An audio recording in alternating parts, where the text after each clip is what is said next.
வடக்கு மாகாண பொதுச்சேவைகள் ஆணைக்குழுவிற்கு முன்பாக ஆசிரியர்கள் இன்று போராட்டத்தில் ஈடுபட்டனர். தமது கோரிக்கை வாசகங்கள் அடங்கிய பதாகைகளை ஏந்தியவாறு போராட்டம் முன்னெடுக்கப்பட்டது. தமது பிரச்சினைகள் தொடர்பில் மாகாண கல்வி திணைக்களத்திற்கு மேன்முறையீடு செய்தும் முறையீட்டினை பொதுச்சேவைகள் ஆணைக்குழுவிற்கு மாகாண கல்வி திணைக்களம் வழங்கவில்லை என போராட்டத்தில் ஈடுபட்ட ஆசிரியர்கள் ஊடகங்களுக்கு கருத்து தெரிவித்தனர்.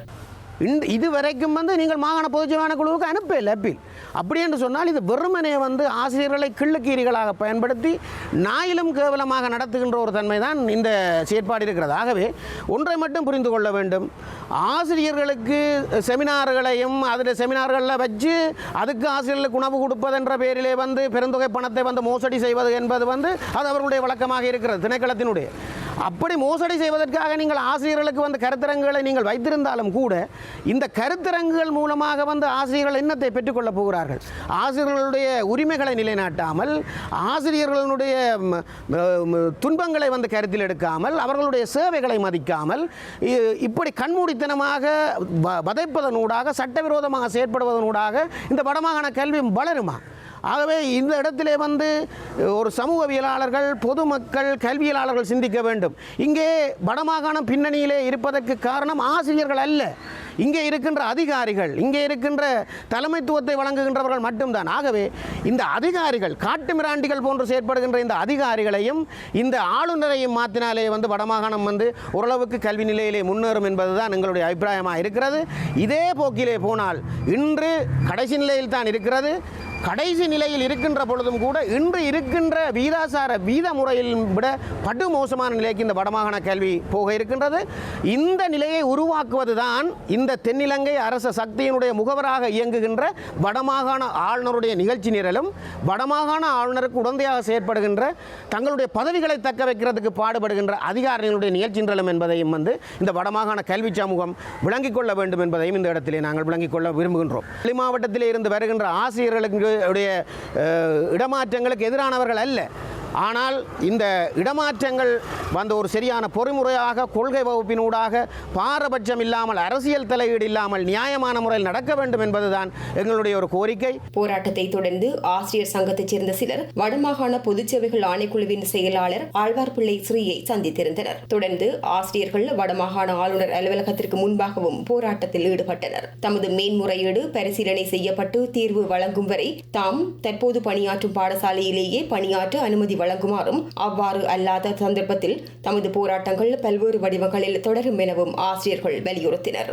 அவர்கள் இதற்கு ஒரு நியாயமான தீர்வு வழங்க வேண்டும் என்கின்ற அடிப்படையிலே நாங்கள் இந்த இடத்திலே நாங்கள் வந்திருக்கின்றோம். இதற்கு நீதி கிடைக்கும் வரை நாங்கள் போராடுவதாக எண்ணி இருக்கின்றோம். அது நீண்ட போராட்டமாக இருந்தால் அது மிக பாரிய அளவிலே விஸ்தரிக்கப்படும்.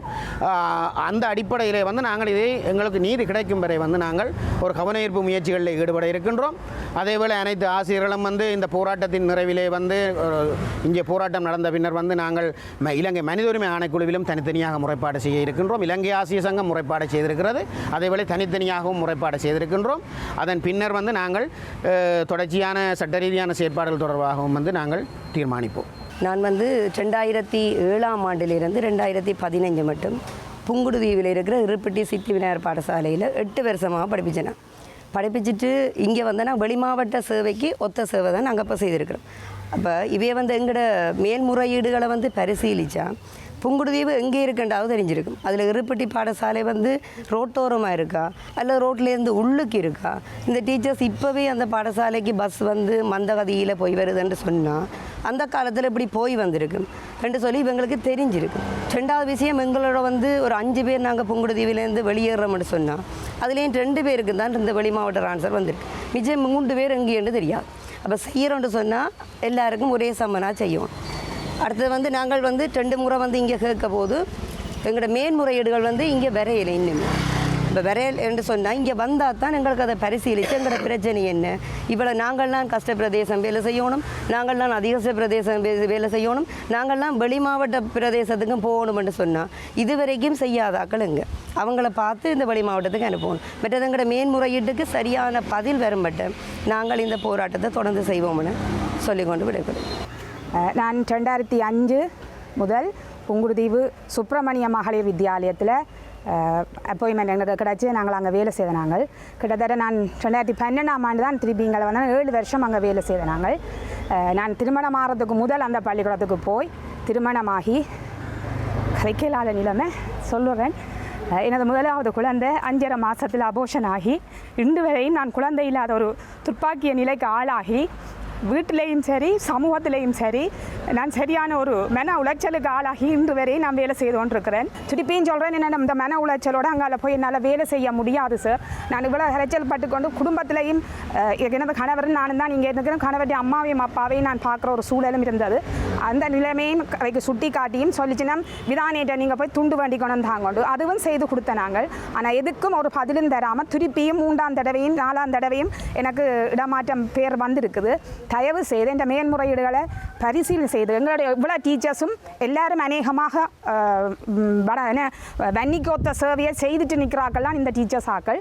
தயவு செய்து எங்களோட மேன்முறையீடுகளை பரிசீலனை செய்து அதுக்குரிய சரியான சாதகமான பதிலை தரும்படி உங்கள்கிட்ட கேட்டுக்கொள்கிறோம். அதுவரையும் நாங்கள் எங்களோட பழைய பாடசாலைகளில் கையொப்பமிட எங்களுக்கு அனுமதிக்க வேணும் என்று சொல்லியும் உங்களை கேட்டுக்கொள்கின்றோம்.